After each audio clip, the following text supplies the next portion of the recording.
बिस्मिल्लाहिर्रहमानिर्रहीम, अस्सलाम वालेकुम। आप देख रहे हैं GNN स्पेशल और मैं हूं इरफान बशीर। अब से 10 मिनट पहले खान साहब के खिलाफ 2 मुकदमात और दर्ज कर लिए गए। दिन में भी 2 मुकदमात दर्ज किए गए, तो अब कमोबेश सेंचुरी मुकम्मल होने वाली है। इमरान खान साहब के खिलाफ ये केसेस का सिलसिला कहां पर जाकर रुकेगा? क्या खान साहब को दोबारा गिरफ्तार करने की कोशिश की जाएगी? जमान पार्क ऑपरेशन किसकी ईमा पर किया गया? नून लीग का ये मुतालबा है कि तहरीक इंसाफ को कलअदम करार दिया जाए और वज़ीर दाखिला राना सनाउल्लाह साहब ने इस पर गौर करना शुरू कर दिया है। मरियम नवाज साहबा कहती हैं कि जमान पार्क में दहशतगर्द छुपे हैं और इस जमात पर फिल फौर पाबंदी होनी चाहिए और रियासत इसके खिलाफ भरपूर कार्रवाई करे। साथ वो भी ये रियासत की तर्जुमान बनी है कि रियासत जब गिरफ्तार करना चाहेगी वो खान साहब को गिरफ्तार कर लेगी। दूसरा, कुछ मुज़ाकरात की बातें चल रही हैं। इमरान खान साहब ने ये ट्वीट किसके लिए किया कि वो सबके साथ बात करना चाहते हैं, और क्या वाकई मुज़ाकरात मुमकिन हैं? क्या वाकई आग और पानी का मिलना मुमकिन है? प्रोग्राम के आखिरी हिस्से में हम कुछ मखदूश मुआशी सूरत हाल पर बात करेंगे। आज हमें ज्वाइन कर रहे हैं पाकिस्तान के नामवर तजियाकार साबिर शाकिर साहब, हमें लंदन से ज्वाइन कर रहे हैं। शहजाद हुसैन भट्ट साहब, ब्यूरो चीफ लाहौर, हमें स्टूडियोज़ में ज्वाइन कर रहे हैं। और शुएब शाहीन साहब माहिर कानून हमें ज्वाइन करेंगे अब से थोड़ी देर बाद। और डॉक्टर फ़ारूक सलीम साहब पाकिस्तान के नामवर माहिर मईशत प्रोग्राम के आखिरी हिस्से में हमारे साथ मौजूद होंगे। साबिर शाकिर साहब, आप खान साहब के ख़िलाफ़ सेंचुरी होती देख रहे हैं, और साथ ही ये फरमाइएगा कि क्या आपने कभी देखा कि किसी साबिक वज़ीर आज़म के घर में इस तरह हज़ारों की तादाद में पुलिस एहलकार यलगार करें? को माजी में ऐसी मिसाल दिखती है आपको? माजी में तो बिल्कुल ऐसी कोई मिसाल नहीं, बल्कि जब बाजवा साहब को बहुत बुरा भला कहा गया, नवाज शरीफ साहब ने और मरीम साहिबा ने जब खुलेआम गुजरांवाला जलसे में कहा, तो उस वक्त शदीद तरीन गुस्से में थे बाजवा साहब, और उन्होंने कोई बात भी की, कोई सख्त एक्शन लेने की। लेकिन उस वक्त के वज़ीर आज़म इमरान खान साहब ने ये कहकर बात रोक दी थी कि हम इनका सियासी तौर पे मुकाबला करेंगे और इसके अलावा कुछ करने की ज़रूरत नहीं है। और उन्होंने किसी किस्म की कोई चढ़ाई की, कोई बात करने की इजाज़त नहीं दी थी, वरना जाती उम्रा कितनी दूर था। और जब एक सिटिंग आर्मी चीफ को बुरा भला कहा जाए और उनको धमकियाँ दी जाएँ, उन पर इल्ज़ामात लगाए जाएँ, तो फिर कोई देर नहीं लगती, कोई वक्त टाइम नहीं लगता। लेकिन इमरान खान साहब ने ऐसा कोई एक्ट करने से मना कर दिया था, और उन्होंने कहा था कि इनका हम पॉलिटिकली और कानूनी तौर पे और लीगल बैटल हम इनके साथ लड़ेंगे, उसके लिए हम तैयार हैं। लेकिन उसके बाद फिर फैसला किया गया बाजवा साहब की तरफ से कि नहीं, फिलहाल इसको रहने दें, और वो बात खा पी गए थे। अब पॉलिटिकली हम देख लें, किसी भी पॉलिटिकल पार्टी के हेड के खिलाफ या हेड के घर में, साबिक वज़ीर आज़म के घर में, साबिक सदर के घर में इस तरीके से कभी भी चढ़ाई नहीं की, कोई फोर्सेस ने कभी चढ़ाई नहीं की। और इवन अगर किसी को चौधरी परवेज़ इलाही साहब, अलबत्ता ये इनका है नून लीग का, ये नून लीग के खाते में ये बातें हैं कि चौधरी परवेज़ इलाही साहब के वालिद साहब को के दफ्तर में उनको उठाया गया था एक दफ़ा, मंजूर इलाही साहब को, और इस तरह के काम। लेकिन किसी भी सियासी रहनुमा, खासतौर पर साबिक वज़ीर आज़म, साबिक सदर, पॉलिटिकल पार्टी का हेड, ऐसा कोई एक्ट नहीं किया गया था। ये पहली दफ़ा हुआ है कि एक पार्टी सरबराह साबिक वज़ीर आज़म के घर का दरवाज़ा तोड़ा गया क्रेनों के ज़रिए, और ऐसे शो किया गया। दुनिया को ये साबित करना असल में मकसूद था, ये साबित करना चाह रहे थे कि वहाँ पे कुछ दहशतगर्द मौजूद हैं, और क्रेनें लेके गए, बुलडोजर लेके गए, और वो सारी की सारी ऑपरेशन की हकीकत चौधरी एतजाज़ अहसन साहब ने, जो कि बिल्कुल उनके हमसाया घर में मौजूद हैं, उन्होंने सारी की सारी बात बता दी। और उससे 2 दिन पहले ही एक नैरेटिव बनाने की कोशिश की गई। उसकी रीज़न ये है कि ये पॉलिटिकल बैटल हार चुके हैं, सियासी मैदान में हर तरह के मैदान में हार चुके हैं। और इनका ख्याल था कि जैसे ही ये रजीम चेंज होगा, इमरान खान साहब वज़ीर आज़म हाउस से निकलेंगे, तो इनका कोई पुरसाने हाल नहीं होगा, कोई पूछने वाला नहीं होगा, और बिल्कुल पॉलिटिकली इनको एलिमिनेट कर देंगे। लेकिन ऐसा हुआ नहीं है।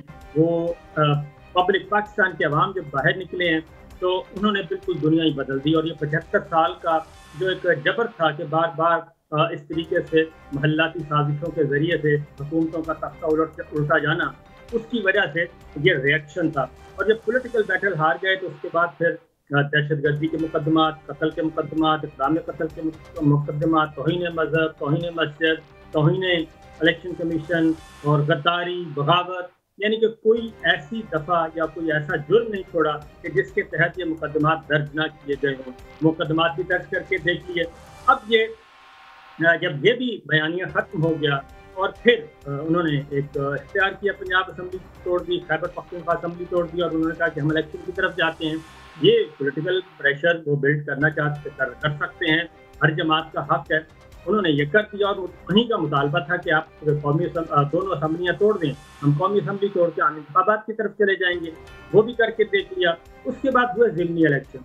ज़िमनी इलेक्शन में 37 में से 30 पाकिस्तान तहरीक इंसाफ जीत गई, ये फिर हार गए। और उसके बाद फिर अगला ये जितने भी फिर इनका था कि ये जो तोशा खाना, अब ये देखें कि 3.5 साल हो गए।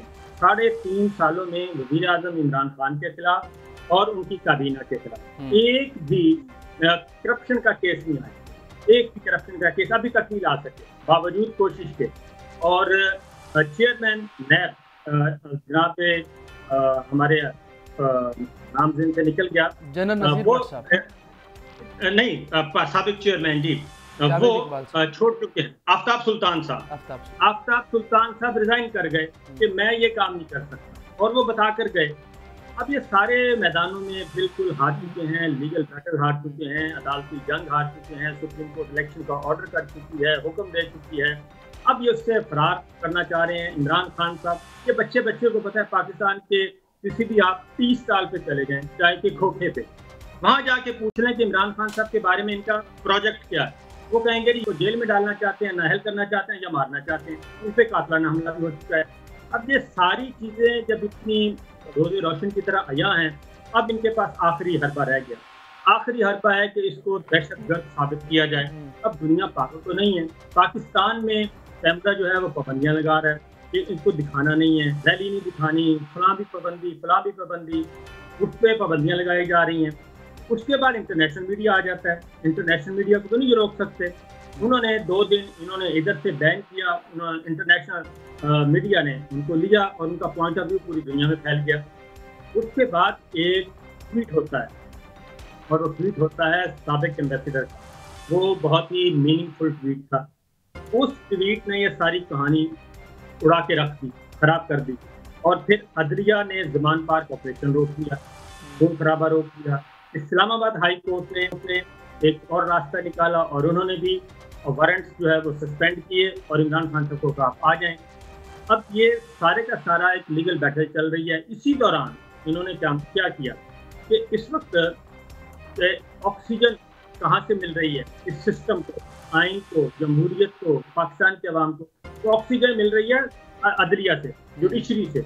वो एक सेफ्टी वॉल्व है, वरना तो ये इतनी घुटन है कि किसी वक्त भी लावा फट जाए तो कुछ संभालने वाला नहीं होगा।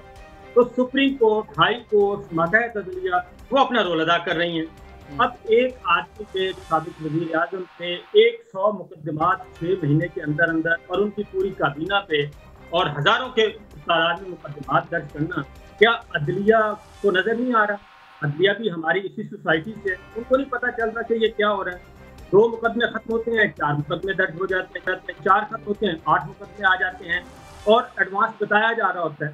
फिर जब विफाकी वज़रा आके, डीजी वज़रा आके ये बताएंगे कि इनको हमने मच जेल में रखना है, मच जेल की चक्की में रखना है और इनका हमने फला जगह पे बंदोबस्त किया है, ये सारी चीज़ें जुडिशरी भी तो देख रही है और उसके बाद पाकिस्तान के अवाम भी तो देख रहे हैं, हमारे बाकी दीगर इदारे भी तो देख रहे हैं। जब इनके अज़ाइम इतने खतरनाक होंगे तो ऐसी सूरत में सिवाय अदलिया के और कौन सा रास्ता रह जाता है? सिवाय अदलिया के कोई रास्ता नहीं है। खान साहब भी यही कहते हैं। शुएब शाहीन साहब, माहिर कानून, साबिक सदर इस्लामाबाद हाई कोर्ट बार, हमारे साथ मौजूद हैं। शुएब शाहीन साहब, 2 सवालात हैं, इनको एड्रेस कीजिएगा कि इतने केसेस के बाद क्या खान साहब इलेक्शन कैंपेन चला पाएंगे, और दूसरा, क्या ऐसा आइन में कोई रास्ता मौजूद है कि इन तमाम केसेस की एग्जीक्यूशन इलेक्शन कैंपेन तक रुक जाए?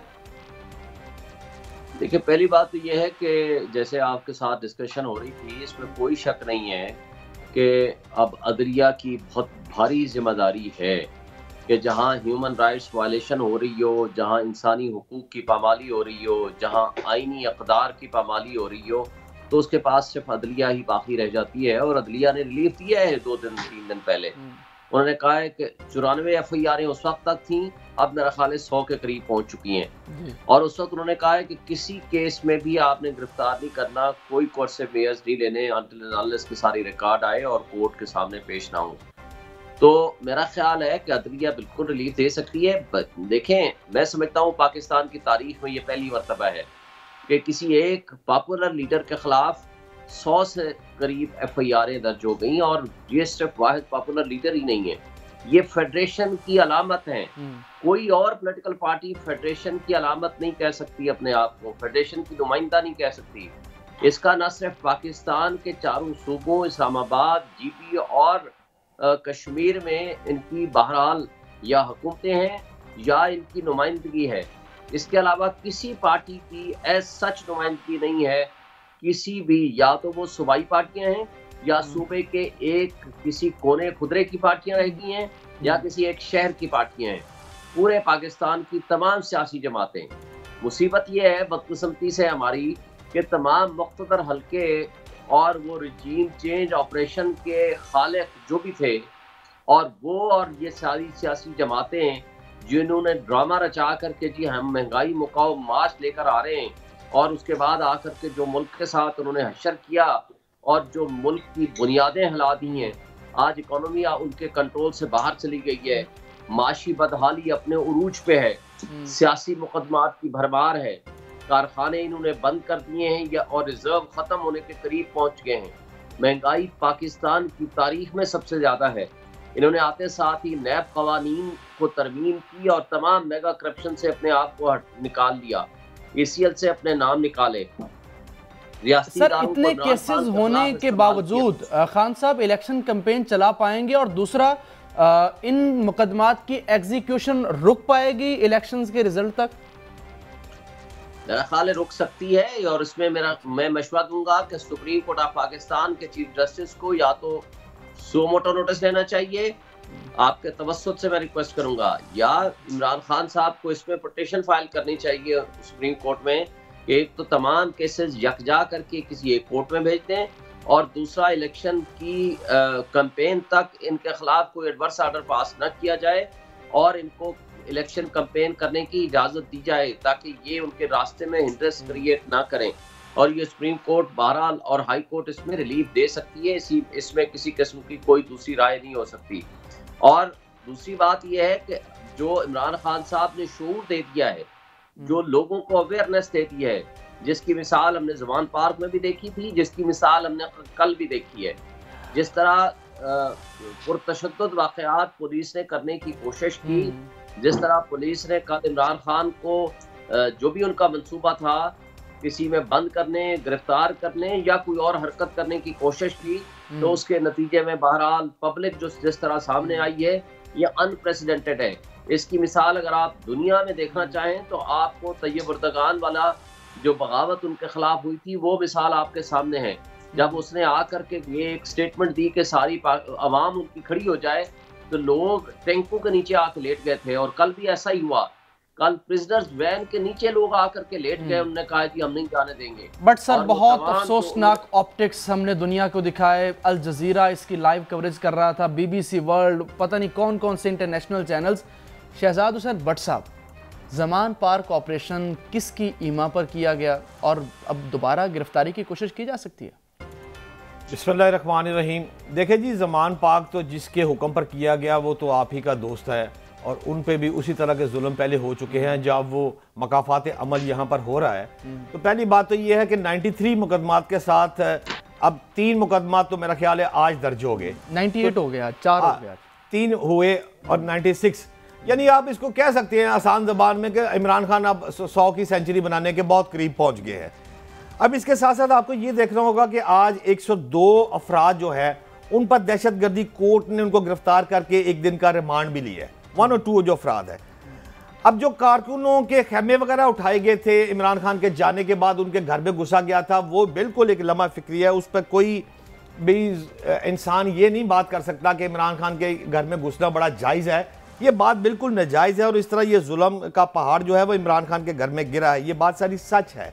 लेकिन इसके साथ साथ तस्वीर का दूसरा रुख भी आपको देखना होगा कि अब जब दोबारा फिर खेमे लगाए जा रहे हैं और जमान पार्क को उसी तरह नो गो एरिया बनाने की जो कोशिश हो रही है, तो इसको भी आपको मद्देनजर रखना पड़ेगा कि इस वक्त पंजाब हुकूमत क्या कर रही है।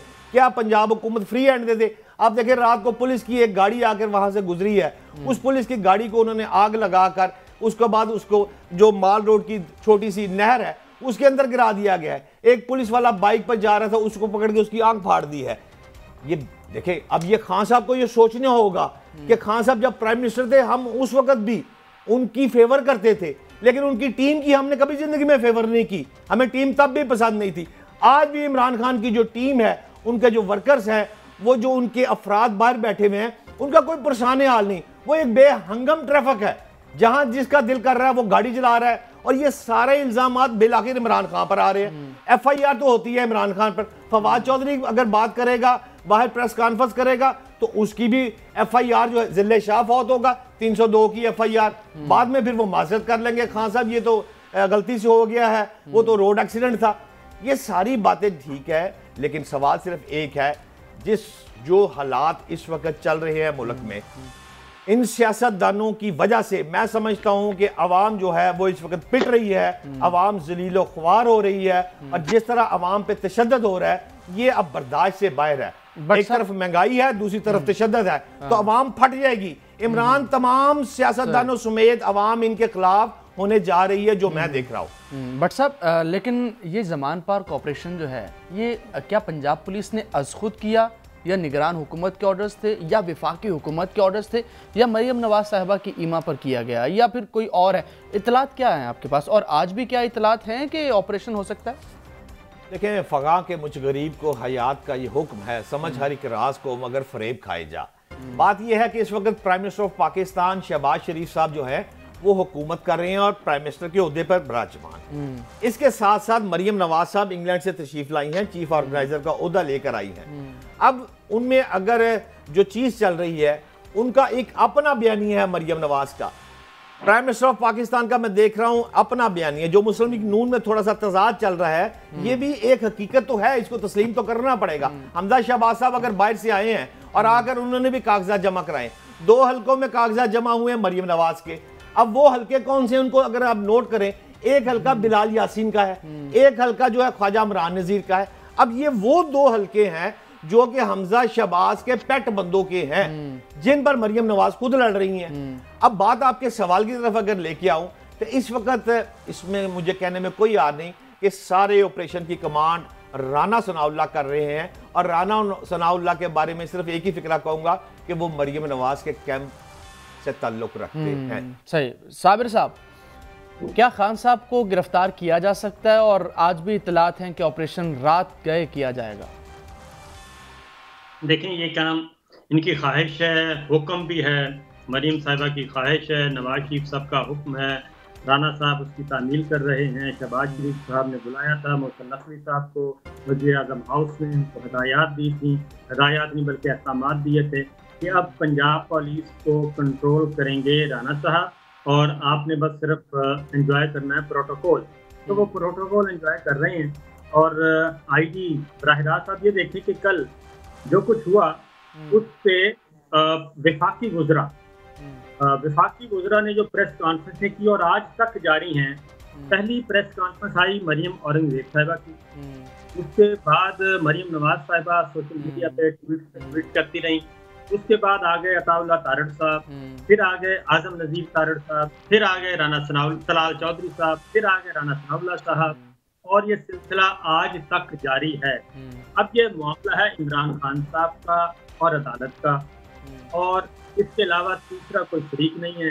निगरान हुकूमत का ये काम नहीं है। और IG साहब जो हैं वो बजाय इसके वो कहते हैं कि इलेक्शन के लिए तो हम तैयार नहीं हैं, हमारे पास फोर्स नहीं है, जबकि 8000 की फोर्स जो है वो लाहौर में सिर्फ मौजूद है, और कल इतनी ही फोर्स इस्लामाबाद में मौजूद थी। उसके लिए सारी चीज़ें मौजूद हैं, लेकिन इलेक्शन के लिए मौजूद नहीं। असल मामला क्या है कि गिरफ्तारी होगी नहीं होगी, गिरफ्तारी की बहुत ख्वाहिश है, कोशिश है। कल भी ऐसा ही कोई प्लान था, खुदा न खास्ता, बल्कि गिरफ्तारी प्लस का प्लान था, जो अल्लाह ताला ने बचाया। और उसमें इशू क्या है, बुनियादी मसला है कि मुस्लिम लीग नवाज का ये तख्ते लाहौर उनका ब्लैंक चेक होता है, तख्ते लाहौर, और तख्ते लाहौर मीन तख्ते पंजाब, जिसका लाहौर है उसका पंजाब है, जिसका पंजाब है उसका है, ये एक चल रही है। और पाकिस्तान पीपल्स पार्टी इसलिए बार बार कोशिश करती है जरदारी साहब की कि एक दफ़ा पंजाब में एंट्रेंस मिल जाए, लेकिन वो एंट्री नहीं दे रहे, मुस्लिम लीग नवाज भी नहीं दे रही। अब तख्ते लाहौर इनसे छिन चुका है और इतनी इलेक्शन में साबित हो गया। अब सूरत हाल क्या है? अब सूरत हाल है कि पाकिस्तान तहरीक इंसाफ का टिकट है ब्लैंक चेक, वो टिकट सिर्फ चाहिए और कुछ नहीं चाहिए, और आप आराम से बैठें। मोर देन 70% सीटें वो जीत रहे हैं। मरियम साहबा का क्या हाल है? 4 हलकों पे 4 सीटें वो ले रही हैं, इस वक्त रिस्क ले रही हैं, 4 सीटों पे चांस ले रही हैं। हमजा शहबाज 3 सीटों पे चांस ले रहे हैं। 4 और 3 7 सीटें सिर्फ इन 2 रहनुमाओं ने रख ली हैं। क्यों रखी हैं? इसलिए कि इनको पता है कि हमारी सीटें खतरे में हैं। अब ये ब्लैंक चेक नहीं है, बल्कि हम हार सकते हैं। और क्योंकि मरियम साहिबा भी वजारत आला पंजाब की उम्मीदवार हैं और हमजा शहबाज भी वजारत आला पंजाब के उम्मीदवार हैं, इसका फैसला बाद में मियाँ साहब करेंगे, नवाज शरीफ साहब। तो बेसिक ये चीज़ है, असल फसाद जो है वो ये है कि तख्ते लाहौर और तख्ते पंजाब इनसे छिन चुका है। इसीलिए पाकिस्तान पीपल्स पार्टी जो है वो आराम से उस हद तक नहीं जा रही जिस हद तक डीजी वुज़रा एक तूफान खड़ा किए हुए हैं। पीपल्स पार्टी के पास क्योंकि सिंध महफूज है, वो समझते हैं कि हम दोबारा इलेक्शन हो गए तो सिंध आ जाएगा और कुछ ना कुछ बलूचिस्तान से मिल जाएगा। इसलिए फासले अब इनके दरमियान भी एक हद तक मौजूद हैं।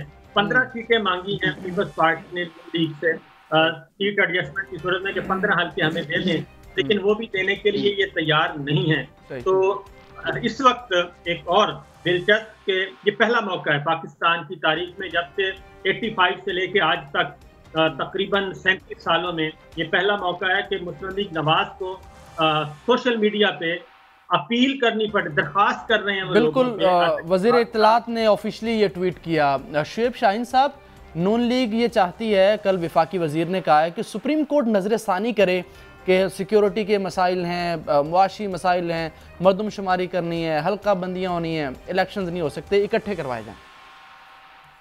देखिए, पहली बात तो यह है कि जब अमेरिका में सिविल वार थी ना, आज से 1.5 सदी पहले, उस जमाने में भी इलेक्शन हुए, इसलिए नहीं वो जमहूरियत बनी। अब बरतानिया में जब जंग थी, शदीद तरीन बदतरीन हालात थे, उस वक्त भी इलेक्शन हुए। तैयब अर्दगान के शहर मुल्क आपके तुर्की में अभी शदीद सैलाब आया हुआ है और उससे पहले 50,000 के करीब शहीद हुए लोग ज़ल्ज़ले की जद में आए। लेकिन उसके बावजूद भी तैयब अर्दगान साहब ने फैसला किया है कि वो 1 महीना पहले इलेक्शन कराएंगे। देखें, एक आइन का तकाजा है, फॉर द टाइम बिंग आप सुप्रीम कोर्ट की जजमेंट को साइड पे कर दें। क्या आइन का तकाजा ये नहीं है 90 दिन में इलेक्शन कराएं? क्या आइन मुअत्तल है आज? अगर आइन मुअत्तल नहीं है और आइन ये मौजूद है, देखें फेडरेशन के दरमियान जो बॉन्ड है वो सिर्फ आइन पाकिस्तान को अगर हम नहीं फॉलो करेंगे तो ये इकाइयां जो हैं वो अपने वजूद को खोखली होनी शुरू हो जाएंगी।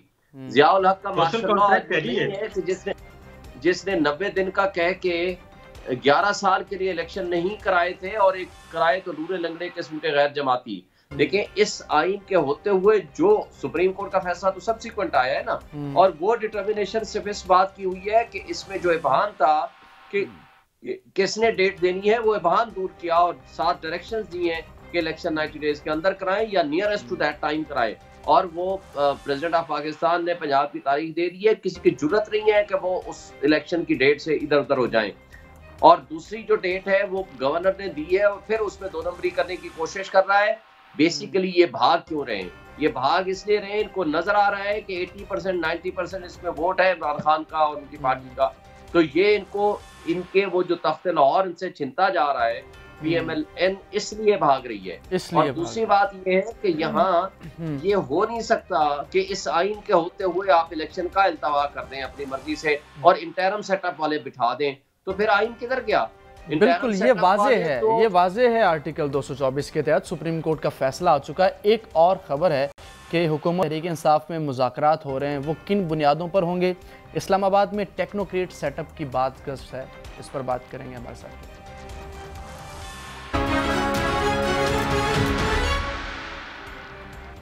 Welcome back. एपीसी हो रही है कल इस्लामाबाद में, क्या उसमें ये फैसला किया जाएगा कि तहरीक इंसाफ से कोई मुज़ाकरात किए जाएं? साबिर शाकिर साहब हमारे साथ मौजूद हैं, भट्ट साहब हमारे साथ मौजूद हैं। भट्ट साहब, मीम शीन की कोई मुलाकात भी हुई है कोई, और दूसरा ये ज़मान पार्क में क्या होने वाला है? देखिए, हाँ, दुरुस्त बात है आपकी कि मीम शीन की मुलाकात यानी कि मरीम नवाज़ और शहबाज शरीफ साहब की मुलाकात आज लाहौर में 180H जो उनकी रिहाइशगाह रायविंड वाली है, वहाँ पर प्राइम मिनिस्टर साहब तशरीफ़ लाए हैं। उन्होंने आकर मुलाकात ज़रूर की है। इस पर असल जो मुलाकात की मैंने खबर निकालने की कोशिश की है, तो उसमें इंतखाबी मुहिम जो है और ख़ास तौर पर टिकटॉक की तकसीम के हवाले से जो है वो मरीम नवाज साहिबा ने अपनी जो इनपुट है वो प्राइम मिनिस्टर साहब को देनी है। और कल का जो इजलास हो रहा है इस्लामाबाद में, जैसे आपने अभी फरमाया है, इत्तेहादियों का इजलास, वो बड़ा अहम इजलास है। उसमें काफ़ी सारे फैसले मैं समझता हूँ कि इत्तेहादी जमातों के साथ जो बैठ कर अब प्राइम मिनिस्टर ने ना कोई डू एंड डाई वाली पॉलिसी कि हम किस तरफ ऊँट किस करवट बैठेगा इसका फैसला करना है, लिहाजा इस पर ही मशावरत के लिए वो आज ख़ास तौर पर तशरीफ़ लाई थे लाहौर, मरीम नवाज साहब से मुलाकात करने के लिए, टिकटों पर बात करने के लिए। अब जो कल इस्लामाबाद में जो बात होगी उस पर उनकी जो इनपुट होगी वो भी दूंगा। लेकिन मैं आपको यहाँ पर एक खबर देना चाहता हूँ इस वक्त, जो मेरे ज़राए हैं कि इस वक्त ज़मान पार्क लाहौर में एक दफ़ा फिर पुलिस ने यलगार कर दी है। अच्छा। और आंसू गैस का इस्तेमाल जो है वो तकरीबन शुरू होने वाला है। जो कैंप लगाए गए थे बाहर सारे उखाड़ दिए गए थे, वो तमाम कैंप्स जो हैं उनको जो लगे अभी लग रहे हैं वो कैंप, उनको भी उखाड़ा जा रहा है। और मुझे लग रहा है कि आज रात कुछ ठीक नहीं लग रही। और इस सिलसिले में आप देख लें कि ये जो मैं खबर आपको दे रहा हूँ, ये मुसद्दक़ा खबर दे रहा हूँ कि इस वक्त ज़मान पार्क के हालात ये हैं कि पुलिस जो है वो अंदर घुसने को तैयार हो गई है। जी साबिर शाकिर साहब, निगरान सेटअप का कोई टेक्नोक्रेट सेटअप की खबरें हैं आपके पास, और ये ज़मान पार्क में जो कुछ हो रहा है? देखिए, ये सारा चीज़ें उस वक्त खुलेंगी जब हमारे ताकतवर हल्के कुछ फैसला करेंगे। उसकी रीज़न ये है कि इस वक्त हमारा पूरे का पूरा सिस्टम जो है ना वो हाईजैक किया हुआ है जाती उमरा ने और लंदन ने। और जब तक वहाँ से ये सिस्टम आज़ाद नहीं होगा, शहबाज शरीफ साहब वज़ीर आज़म नहीं है और चीज़ें लंदन से देखी जा रही हैं। उसके बाद भट्ट साहब ने भी कहा, जब जाती उमरा से सारी चीज़ें कंट्रोल होंगी, मॉनिटर किया जाएगा उधर से और मरीम साहिबा डायरेक्शंस देंगी, तो उसके बाद फिर यही कुछ होना है जो हो रहा है। और आइंदा भी हालात ऐसे ही होंगे। बुनियादी बात क्या है? बुनियादी बात अगेन वही है कि वो कहते हैं कि जी हमें जिस तरीके से हमें इक़्तिदार प्लेट में रख के वापस करें, इमरान खान साहब को फारिग करें, पीटीआई को फारिग करें, पीटीआई पे बैन करना है बैन करें, दहशतगर्द तंजीम करना है। पहले वो फॉरेन फंडिंग में आए थे, ममनुआ फंडिंग, केस हवा निकल गई गुब्बारे से, तोशाखाना से गुब्बारे से हवा निकल गई, क्योंकि उनके पास जो मास्टर स्ट्रोक का वो था तोशाखाना केस। तोशाखाना अब आपको पता है 2002 से 2003 तक की जो लिस्ट आई है, उसके बाद वो तोशाखाना भी फारग हो चुका है। अब इनके पास कोई ऑप्शन नहीं है। अब ये चाह ये रहे हैं कि इलेक्शन उस वक्त हो जब इमरान खान साहब जेल में हो और उनकी पार्टी तितर-बितर कर दी जाए। आपको इमरान खान साहब जेल जाते नजर आ रहे हैं? मुझे नहीं लगता जी कि इमरान खान साहब को ये जेल भेज सकेंगे। उसकी वजह ये है कि अदालतें, दोबारा आऊँगा, असल आपने जो बात की है, सुप्रीम कोर्ट, हाई कोर्ट और मातहत अदालत, अदलिया क्यों इनके आंखों में खटक रही है? जस्टिस मज़ाहर अली अकबर नकवी साहब, जस्टिस एजाजुल एहसन साहब, चीफ जस्टिस ऑफ पाकिस्तान और chief justice Lahore high court, justice Tariq Singh, जो ये जजेस क्यों इनके आंखों में खटकते हैं? क्यों इनके खिलाफ कंपेन लॉन्च की गई और क्यों प्लानिंग की गई कि जजों को दबाना है और जजों को मिलाइन करना है? तो जुडिशरी काबू में नहीं आ रही। उसकी रीज़न ये है कि जुडिशरी ने अपने कंधे देने से इनकार किया है। वो अपने कंधे देने के लिए तैयार नहीं हैं। वो कैसे वो कहते हैं कि जी कोशिशें अब तक क्या क्या हो चुकी हैं। फहीम साहब को भी बहुत अच्छी तरह पता है कोशिशें क्या क्या हो चुकी हैं। कोशिशें हो चुकी हैं जब आया था केस फैसल वाडा का, फैसल वाडा का केस में कोशिश की गई चीफ जस्टिस ऑफ पाकिस्तान से, हमारी इत्तला के मुताबिक उनको अप्रोच किया गया, और कॉमन फ्रेंड्स के जरिए लाहौर में, और उनसे कहा गया, और जिसने कहा तो नाम अभी नहीं बताता मैं, उनके पास रिकॉर्ड मौजूद है। और क्योंकि आज से 3 साल 6 साल पहले का, 5 साल पहले का तो ऑडियोज भी आ रही हैं, फुटेज भी आ रही है, वीडियोज भी, तो इस वक्त जो कुछ हो रहा है वो भी रिकॉर्ड बन रहा है, वो भी बवक्त ज़रूरत और जब चाहेंगे वो सामने आ जाएगा। चीफ जस्टिस साहब का अप्रोच किया, चीफ जस्टिस साहब ने जाहिर है वज़ादार आदमी है, और वज़ादार आदमी जाहिर है चाय की प्याली भी बनाता है, हाथ के सर पे हाथ भी रखता है, बाइज्जत तरीके से रिसीव करता है, बाइज्जत तरीके से रुखसत करता है। लेकिन उसके बाद फैसल वाडा के केस के साथ इनका था कि नवाज शरीफ साहब को क्लब कर दिया जाए। चाह रहे हैं साबिर शाकिर साहब से? साबिर साहब, मैं माजरत चाहता हूं, आपकी बात काट रहा हूं। जैसे आपने अदलिया के ऊपर अभी बात की है, तो इस वक्त जो सूरत हाल है, 100 से ज़ायद पर्चे हो चुके हैं, इमरान खान को अदालतों में जाना है, कितना रिलीफ अदलिया दे सकती है? ये सिस्टम आपको चलता हुआ नजर आ रहा है? इस सिस्टम को डीरेल करना कौन चाहता है? वो कहते हैं नून लीग। अगेन 2 पार्टियां हैं जो इस वक्त चाहती हैं कि बेशक टेक्नोक्रेट्स की गवर्नमेंट आ जाए, मार्शल लग जाए। एक मौलाना साहब हैं और एक हैं शरीफ फैमिली। ये 2 खानदान हैं। पीपल्स पार्टी ये नहीं चाहती, वो बिल्कुल इलेक्शन चाहती है। और पाकिस्तान पीपल्स पार्टी मुसलसल चौधरी सजाद हसन साहब, सरदार लतीफ़ पंचकोसा साहब, रजा रब्बानी साहब और शाजिया मरी साहबा, यूसुफ गिलानी साहब, सब के सब, बिलावल भुट्टो साहब, जरदारी साहब, वो ये कह चुके हैं कि हम इलेक्शन के लिए तैयार हैं, जब भी इलेक्शन होंगे हम इलेक्शन लड़ेंगे। ये 2 पार्टियां राह फरार इख्तियार कर रही हैं। फिर वापस आऊंगा कि क्यों कर रही है राह फरार, इसलिए कि मौलाना का बेस कैंप भी खत्म हो चुका है, जमीन बोस हो चुकी है उनकी सियासी जागीर खैबर पख्तूनख्वा की, और पंजाब की सियासी जागीर भी जमीन बोस हो चुकी है। ये 2 खानदान चाहते हैं कि बेशक टेक्नोक्रेट्स आ जाएं, माशाल्लाह लग जाए, लेकिन मुझे लगता है कि सुप्रीम कोर्ट, हमारी अदलिया, आला अदलिया, वो इस हद तक स्ट्रॉन्ग है और वकला बिरादरी को सब कुछ पता है कि क्या हो रहा है। उनके पाकिस्तान बार लेकिन और साबिर शाकिर साहब, जिस तरह के सुप्रीम कोर्ट का फैसला आ चुका कि आप जल्द से जल्द इलेक्शन कराएं, आइन वाज़े तौर पर कहता है, आपको इलेक्शन बर वक्त होते नजर आ रहे हैं, खासतौर पर पंजाब की 30 अप्रैल को? देखिए, ये जो हो रही है ना जी APC, और ये मशवरे हो रहे हैं, अच्छा, मरियम साहिबा के साथ और शहबाज शरीफ साहब के साथ, ये ताज़ा तरीन आग क्यों लगी है? ताज़ा तरीन आग इसलिए लगी है कि एक तरफ आदमी ने कहा कि आपस में करें, मिल बैठें, अच्छा, और हमारी पैदा करें, और दूसरी तरफ शहबाज शरीफ साहब ने फ्लोर ऑफ द हाउस कहा कि आए आगे बढ़ते। इधर से इमरान खान साहब ने ट्वीट कर दिया और उसको वेलकम कहा और उन्होंने कहा कि मैं बातचीत करने के लिए तैयार हूँ। अब ये फिर प्रेसिडेंट जो अलवी हैं वो भी कोशिश कर रहे हैं, प्रेसिडेंट अलवी से मुलाकातें होती रहती हैं। अब जैसे ही पता चलता है कि ये मामला जा रहे हैं मुफाहमत की तरफ और एक इलेक्शन, एक तारीख जमाने की तरफ जा रहे हैं, तो सिस्टम में मौजूद लोग, जिनको आप स्पॉयलर्स कह सकते हैं, जिनको आप स्पॉट फिक्सर कह सकते हैं, वो अपनी चमड़ी दमड़ी और अपनी आपको बचाने के लिए वो फिर ये फ्यूल छिड़कते हैं। ये जो ताज़ा तरीन ऑपरेशन ज़मान पार्क, उसके बाद इमरान खान साहब, बिल्कुल साबिर साहब आप दुरुस्त फरमा रहे हैं। जब भी मुज़ाकरात की बात होती है, इससे पहले भी खान साहब जब जेल भरो तहरीक के रहनुमाओं से बात कर रहे थे, तब भी मुफाहमत की बात कर रहे थे, लेकिन फिर ऑपरेशन हो गया। बट साहब, इलेक्शन होते नजर आ रहे हैं? देखें, इलेक्शन होते नज़र आ रहे हैं या नहीं आ रहे, लेकिन मुझसे इस वक्त आप फ़ायदा लें, क्योंकि पाकिस्तान के बेस्ट जो 3 जर्नलिस्ट हैं, साबिर शाकिर साहब is one of them.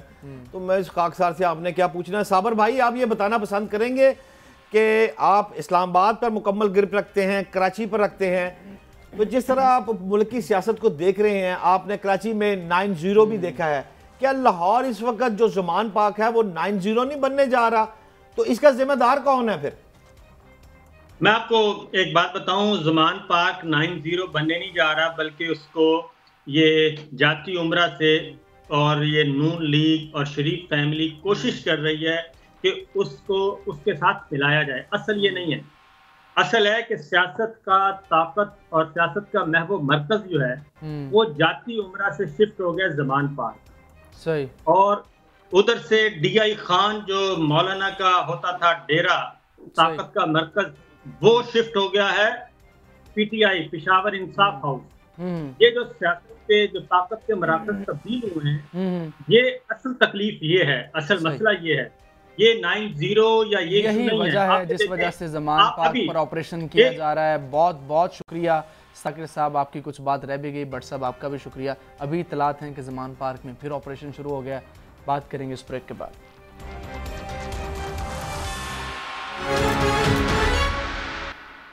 Welcome back जी। कुछ मखदूश मुआशी सूरत हाल की बात करेंगे। पाकिस्तान और चीन के दरमियान मुज़ाकरात जारी हैं बीजिंग में। क्या चीन पाकिस्तान की मदद को आएगा?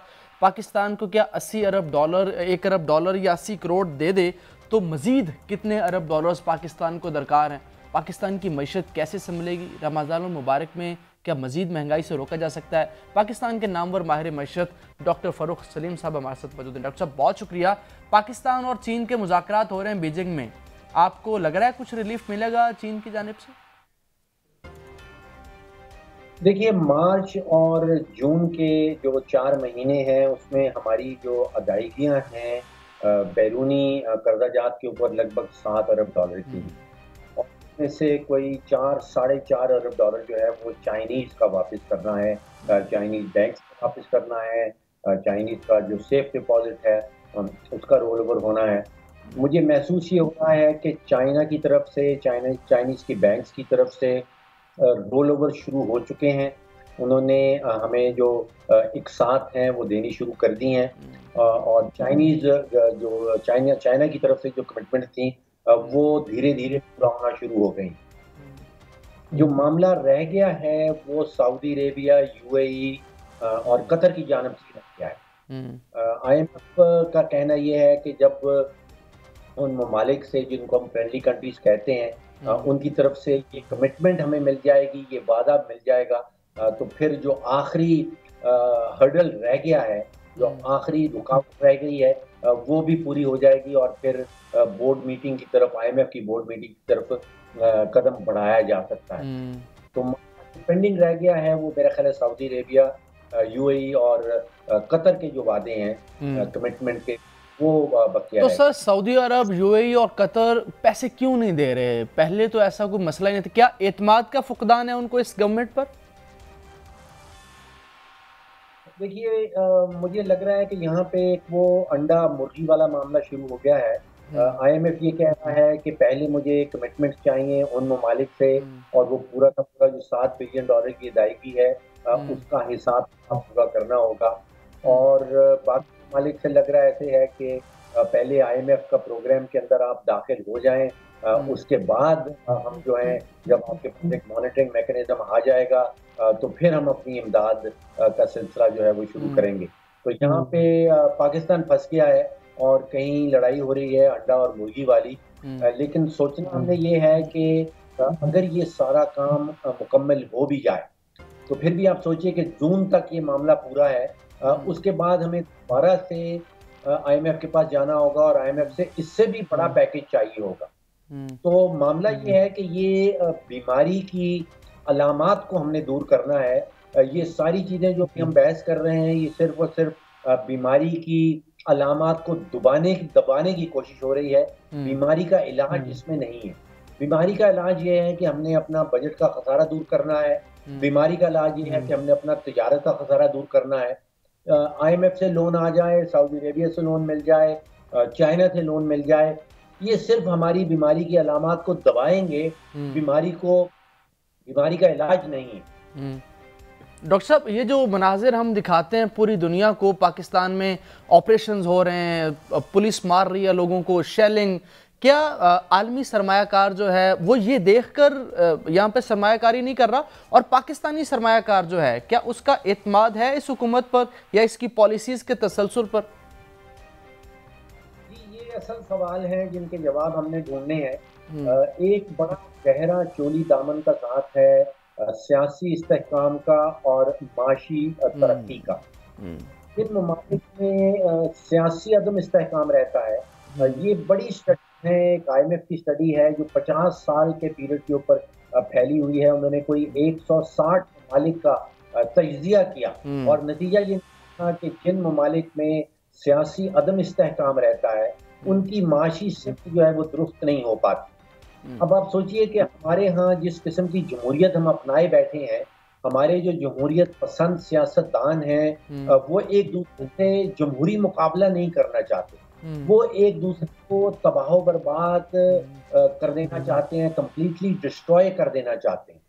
वो मुकाबला इस सूरत में नहीं करते कि उन्होंने अवाम की फलाह बहबूद का ज्यादा ख्याल किसने करना है। वो एक दूसरे की जान के पीछे पड़े हैं, वो एक दूसरे के ऊपर मुकदमे डालने के पीछे पड़े हैं, वो एक दूसरे को जेल के पीछे डालने के लिए पड़े हैं, और इसका फिर जो रिजल्ट है वो माशी एतबार से और माशी फील्ड में तो डेफिनेटली सामने आता है। लेकिन सर ये जो हुकूमत है, आपको लग रहा है कि ये चाहती है कि सियासी इस्तेहकाम हो पाकिस्तान में, मुआशी इस्तेहकाम हो, ताकि IMF से जो हमारा रिव्यू है वो हो जाए, कुछ सरमायाकारी बढ़े, कुछ सरमायाकारों का एतमाद बहाल हो?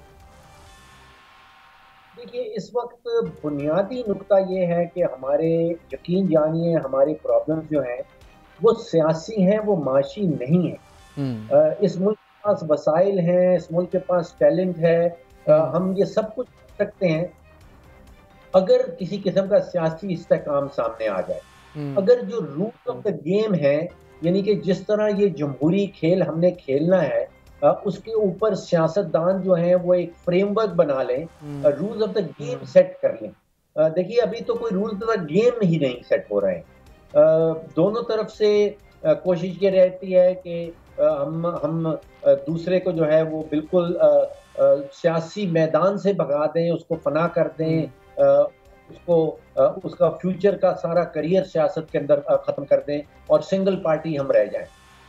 इससे नतीजा जो है, जिसको हम कहते हैं नेगेटिव सम गेम, देखिए सियासत की जो गेम है दुनिया भर में खेली जाती है, उसका नतीजा कुछ पॉजिटिव निकलना चाहिए, जिसको हम कहते हैं पॉजिटिव सम गेम, कि दो सियासी पार्टियां हैं, वो आपस में लड़ती भी हैं, वो आपस में बातचीत भी करती हैं, और उस लड़ाई और बातचीत का नतीजा जो है वो वोटर के हवाले से पॉजिटिव निकलता है, उनकी तरक्की होती है, उनके हालात बेहतर हो जाते हैं। तो हमारी जो सियासी गेम है वो इस वक्त नेगेटिव सम गेम है।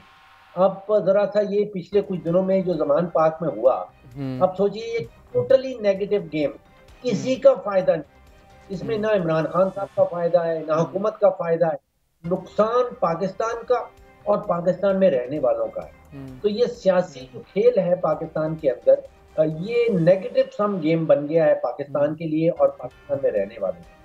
लेकिन अगर जून तक भी ये रिव्यू नहीं होता तो IMF के जो हमारा ये स्टाफ लेवल, ये तो अग्रीमेंट वैसे ही ख़त्म हो जाएगा, तो फिर पाकिस्तान में कितना बड़ा भौचाल आएगा मुआशी सूरत हाल को देखकर? देखिए, मैं यकीन से आपको कह सकता हूँ कि अगर हमारा स्टाफ लेवल एग्रीमेंट हो जाता है, उसके बाद बोर्ड की डिस्बर्समेंट सामने आ जाती है, हमारा हिसाब किताब जो है वो जून तक मुकम्मल है। किसी किस्म का किसी डिफॉल्ट का कोई आप समझिए कि पॉसिबिलिटी नहीं है। लेकिन अगर हम स्टाफ लेवल एग्रीमेंट नहीं कर पाते, IMF के 9th रिव्यू को पूरा नहीं कर पाते, तो फिर हम उस राह पे चल निकले होंगे जिस राह पे हमने देखा है कि श्रीलंका आज से कुछ महीने पहले चल निकला था। लेकिन अगर IMF का 9th रिव्यू मुकम्मल नहीं होता तो खुदा न खास्ता कुछ डिफ़ॉल्ट करने की कोई ऐसी सूरत हाल तो नहीं बन जाएगी पाकिस्तान के लिए? मैं ये कह सकता हूँ कि फिर हम डिफ़ॉल्ट के इतने नज़दीक पहुँच जाएंगे जितने आज तक 75 साल की माशी तारीख में हम नहीं पहुँचे। और महंगाई कुछ 60% भी क्रॉस कर जाएगी? देखिए, महंगाई की दो पहलू हैं। एक तो आलमी महंगाई है, अगर जो चीज़ें हम इंपोर्ट करते हैं जिसमें पेट्रोल है, डीजल है, दालें हैं, गंदम भी इंपोर्ट हो रही है, अगर दुनिया भर में उनकी कीमत बढ़ती है तो फिर पाकिस्तान के पास कोई तरीका नहीं है, यहाँ पे भी महंगाई आएगी उस दुनिया की कहर के नतीजे में। दूसरा पहलू ये है कि जब हुकूमत जो है वो बजट का खसारा करती है तो उस खसारे को पुर करने के लिए फिर वो नोट छापती, और जिस तरह के पिछले 3 से 4 सालों में पाकिस्तान के अंदर नोट छापे गए हैं, आप अंदाजा कीजिए कि 2018 में जब PTI की हुकूमत आई थी तो उस वक्त पूरे मुल्क में कोई 4000 अरब के नोट चल रहे थे, जो स्टेट बैंक हमें फिगर बताता है। पिछले 4 सालों में उनमें 70% इजाफा हुआ। अब लगभग 7,500 8,000 रुपए के नोट जो हैं वो छप चुके हैं, और जब नोट ज्यादा हैं और जो अशिया हैं मार्केट के अंदर वो उतनी की उतनी रहती हैं, तो फिर वो महंगाई का एक तूफान आप समझे के सामने आता है। ठीक। तो डॉक्टर साहब, आज वजीर आजम ने ये ऐलान किया है कि वो बाइक्स वालों को सस्ता पेट्रोल देंगे, 50 रुपया लीटर सस्ता होगा। तो ये तो क्या वही आपको सूरत हाल नजर नहीं आ रही कि खान साहब ने हुकूमत को जाता देखकर ऐलान कर दिया था सब्सिडी का? देखिए, इसके पीछे दोबारा से दो पहलू सामने रख लें। एक नीयत है कि किसी तरह जो गरीब तबकात हैं पाकिस्तान के, उनको किसी तरह कोई टारगेटेड सब्सिडी दी जाए। अच्छा। अब टारगेट सब्सिडी जो है वो दुनिया भर में चाहे वो IMF का इदारा हो या बाकी इदारे हों, जैसे हम Benazir income support fund program के तहत टारगेटेड सब्सिडी देते हैं, वो जनरली टारगेटेड सब्सिडी को एक्सेप्ट कर लेते हैं। अब सोचने की बात यह है कि अगर हम मोटरसाइकिलिस्ट को सब्सिडी दे रहे हैं, उसका अमल दरामद करने का क्या तरीका कार होगा, और क्या हमारे पास इजाफी वसाइल मौजूद हैं इस सब्सिडी देने के लिए। अगर इजाफी वसाइल मौजूद नहीं है तो फिर दोबारा से वही, जैसे आपने कहा कि IMF के साथ वो झगड़ा होगा और हमें साबित करना होगा कि हमारे पास इजाफी वसाइल मौजूद हैं इस सब्सिडी को पूरा करने के लिए। Thank you very much doctor Farooq Salim, Pakistan के नामवर माहिर मईशत, बता रहे थे कि बहुत मुश्किल सूरत हाल है पाकिस्तान की मुआशी, और चीन अगर ये पाकिस्तान को 80 करोड़ डॉलर दे देता है, UAE दे देता है, सऊदी अरब दे देता है, कतर दे देता है, और उसके अलावा IMF पाकिस्तान को अगर कुछ पैसे देता है, तभी हम डिफ़ॉल्ट से निकल पाएंगे और खुदा न खास्ता श्रीलंका वाली सूरत हाल नहीं बनेगी। इजाज़त दीजिए आप।